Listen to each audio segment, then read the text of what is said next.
Imagine getting fired. But instead of a boss calling you into an office to give you the bad news, you just wake up, open your phone, and a piece of code tells you your livelihood is gone. Yeah, just completely gone. Right. There's no human resources department to talk to. There's no appeal process, just a lock screen and a generic notification.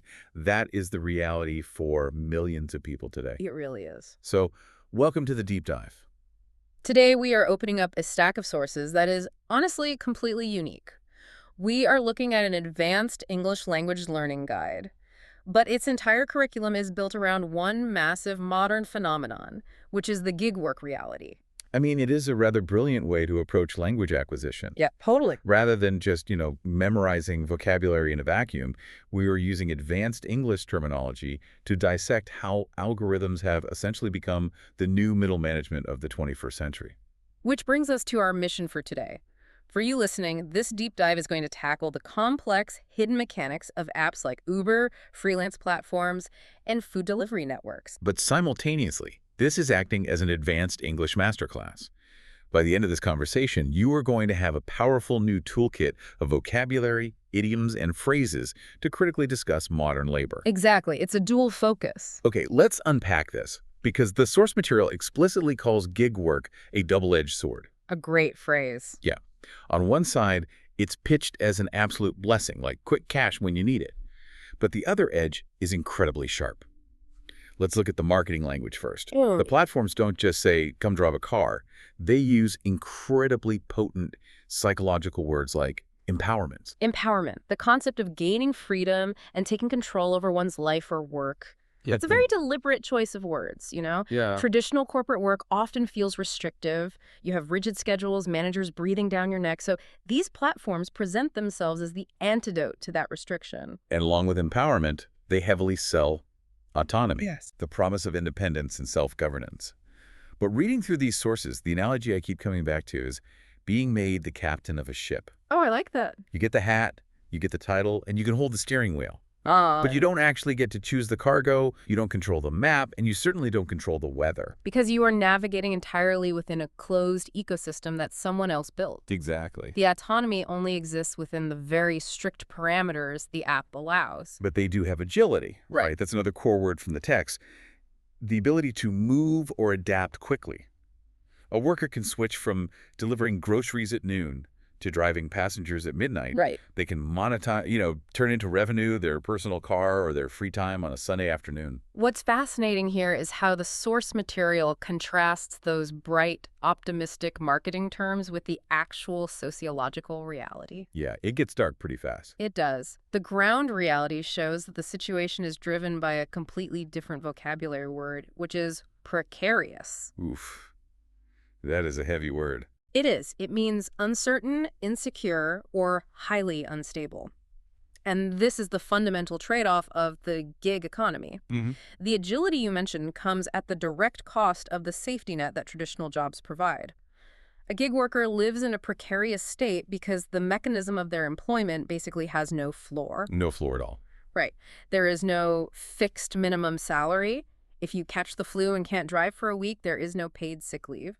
Your income simply drops to zero. So the flexibility is real, but the risk is entirely transferred to the worker. Exactly. Which brings us to a pervasive issue in this space, and the text calls this underemployment. Wait, underemployment?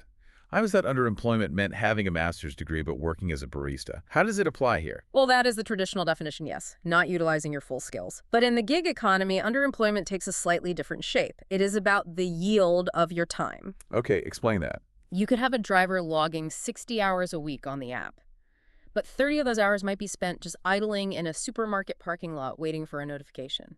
Wow. Half the time. Yeah. They are physically trapped at work, but the financial yield on that time is drastically below a living wage. That brings up a crucial question from our source guide. How realistic is it for someone to actually support a family this way? Right. The marketing implies anyone can make a living, but if half your time is unpaid idling, the math seems fundamentally broken. It's important to understand that while these platforms can be a lifeline for temporary or supplemental income, treating them as a replacement for a family-supporting career is structurally flawed. Yeah. The precarious nature of the work means a single mechanical failure, like a blown transmission, doesn't just pause their income, it actively destroys their capital. Oh, man. They have to pay for the repair out of pocket while simultaneously making zero money. Let's shift gears a bit to who is actually stepping into this system. Good point. The text points out that the gig economy heavily relies on marginalized groups, people who have been pushed to the edges of society or excluded from mainstream job opportunities. Right, often due to language barriers or lack of formal education. Or just a deeply flawed local job market. The platforms appear to offer a frictionless open door. Background check clears, and you are working the next day. But once they step through that door, the environment is highly managed.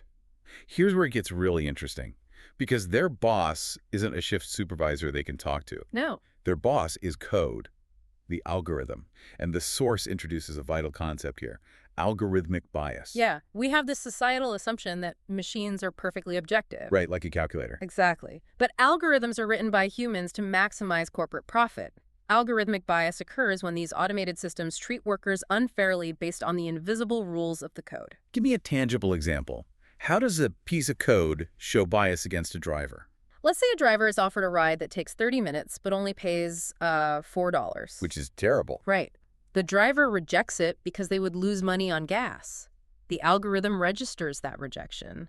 In some systems, the algorithm might silently penalize that driver by placing them at the bottom of the queue. Oh, wow. Yeah, feeding them no rides at all for the next hour. The code actively punishes the worker for exercising the very autonomy the company markets. So in what ways does it affect their daily strategy? It sounds like they have to guess what the machine wants from them. They do, because there is absolutely zero transparency. Meaning a complete lack of openness or clarity about the rules. A traditional employee can usually look at a corporate pay scale or ask a manager why they didn't get a promotion. A gig worker cannot ask an app why their pay rate suddenly dropped by 20% on a Tuesday afternoon. The algorithm assigns value to their labor in a complete black box. Can we say that this entire system intentionally creates a massive disparity, like a structural inequality between the platform and the worker? I think so, yes. Because the companies get all the benefits of a massive on-demand workforce, but they shoulder absolutely none of the overhead of an employer. That is the core debate surrounding this entire industry, and it leads to the strongest vocabulary word in our source text, which is exploitation. Exploitation. The unfair use of someone's labor or resources for personal gain. But I have to push back here for a second. Okay. Is it really exploitation? Nobody is forcing these drivers to log on. If the conditions are so precarious and the algorithm is so biased, why don't they just delete the app and get a traditional retail job? There must be a reason they stay. It is a fair question. The answer often lies in gamification. Gamification. The apps use sophisticated psychological mechanisms. Quests, consecutive trip bonuses, dynamic surge pricing. Oh, to keep workers engaged. Exactly. It functions very much like a slot machine. You might have a terrible morning, but the app suddenly flashes that you're only 3 rides away from a $50 bonus, so you keep driving. Wow. One major concern is whether this dynamic is actually viable. Viable meaning capable of working successfully and sustainably. Right. Is it a viable long-term labor model? The companies are realizing immense valuations, but the workers are bearing all the wear and tear on their vehicles, the fluctuating fuel costs, and the physical exhaustion. Which brings us to the human element. We've covered the formal sociological vocabulary, but formal vocabulary only gets us so far in capturing human emotion. That's very true. To really understand things, from a worker's point of view, we need to look at the idioms provided in the source material. Idioms are those phrases where the literal meaning of the words paints a vivid picture of a lived experience. They are incredibly effective for describing complex frustrations. Let's state the phrase, at the mercy of, meaning to be completely without control over a situation. Because the workers don't understand the black box of the algorithm, they're entirely at its mercy. They're at the mercy of the app's routing choices, but they are also at the mercy of arbitrary customer ratings. Oh, the rating. Right. A single bad review from a passenger who is simply having a bad day can trigger an automated deactivation, fired by a machine with no human recourse.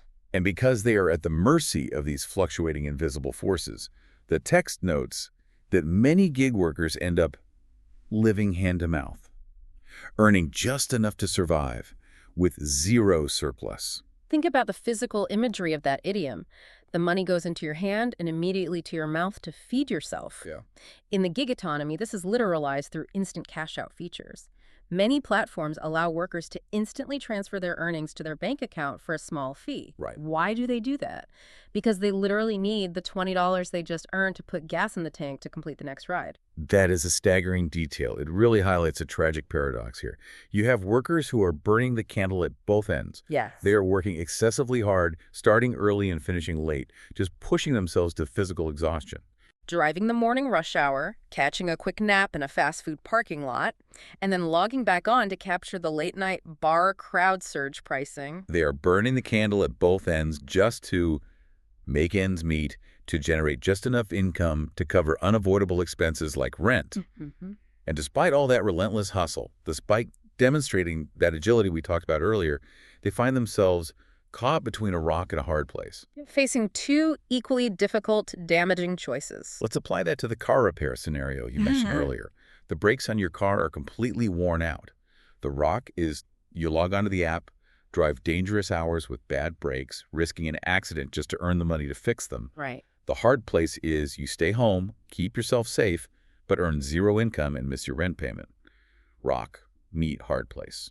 It is a massive psychological pressure cooker. If we connect this to the bigger picture, we have to ask how society can function when a rapidly growing percentage of its workforce is trapped in that state. The source text makes it very clear that the gig economy is not a passing trend. It is structurally embedded in modern life. The genie is out of the bottle.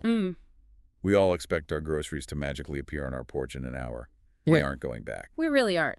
So, if we look at the long-term picture, the conversation has to shift towards sustainability. Sustainability. The ability to maintain the system over time without the total exhaustion of the resources involved.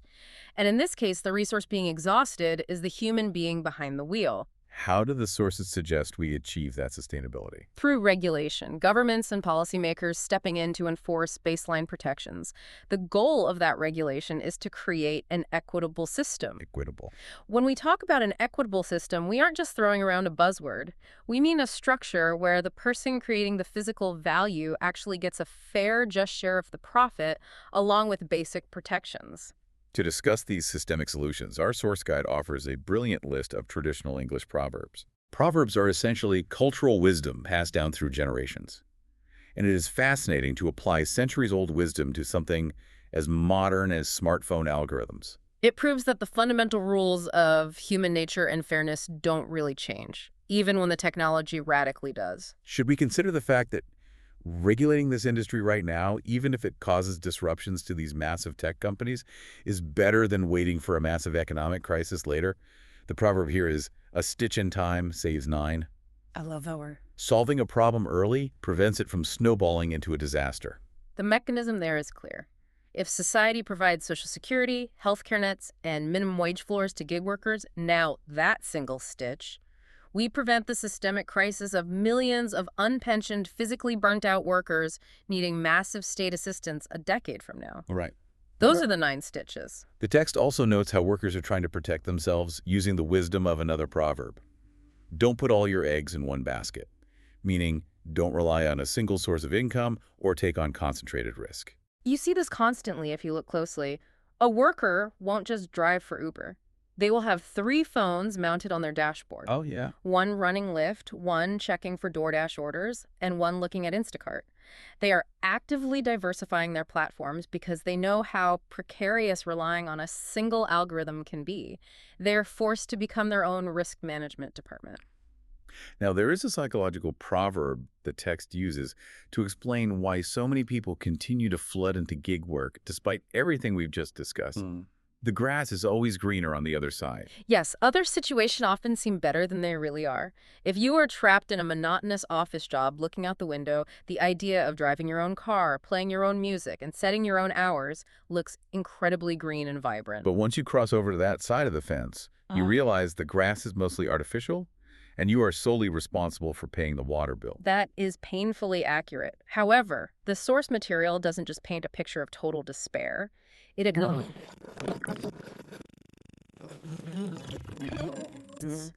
meaning determination often leads to success, even in difficult circumstances. Even in a deeply flawed system, there are individuals who manage to reverse engineer the algorithmic bias, who strategically monetize their time, and who manage to carve out a living. Human ingenuity is remarkably adaptable. It is, but the guide reserves its most powerful proverb as a warning. And it's not a warning for the workers. It is a warning directed at the massive app companies and the society that allows them to operate without transparency. Okay. You reap what you sow. Actions determine outcomes. Exactly. In agriculture, if you plant bad seeds in depleted soil, you get a bad harvest. In economics, if a company sows precarious conditions, zero transparency, and algorithmic bias, they will eventually reap legislative backlash, massive labor strikes, and the eventual collapse of their own workforce. You cannot extract value indefinitely without replenishing the soil. This has been an incredible journey through the English language. We've used a really rich toolkit today to dissect the complex mechanics of gig work. We really did. We started with the sunny corporate illusions of empowerment and autonomy, and we contrasted those with the harsh ground reality of underemployment and precarious living. We examined the invisible architecture of algorithmic bias and the severe lack of transparency that creates such a massive disparity between the platform and the marginalized worker. We felt the human cost through idioms, understanding what it really means to be at the mercy of an app, living hand to mouth, and being caught between a rock and a hard place while burning the candle at both ends just to make ends meet. And finally, we looked at the need for equitable regulation and true sustainability, using timeless proverbs to argue that a stitch in time truly does save 9. So as we wrap up this deep dive, I want to leave you with a final thought to mull over. The entire gig economy relies on the incredible agility of human beings, their ability to adapt, to hustle, and to act almost entirely like perfectly efficient machines responding to lines of code.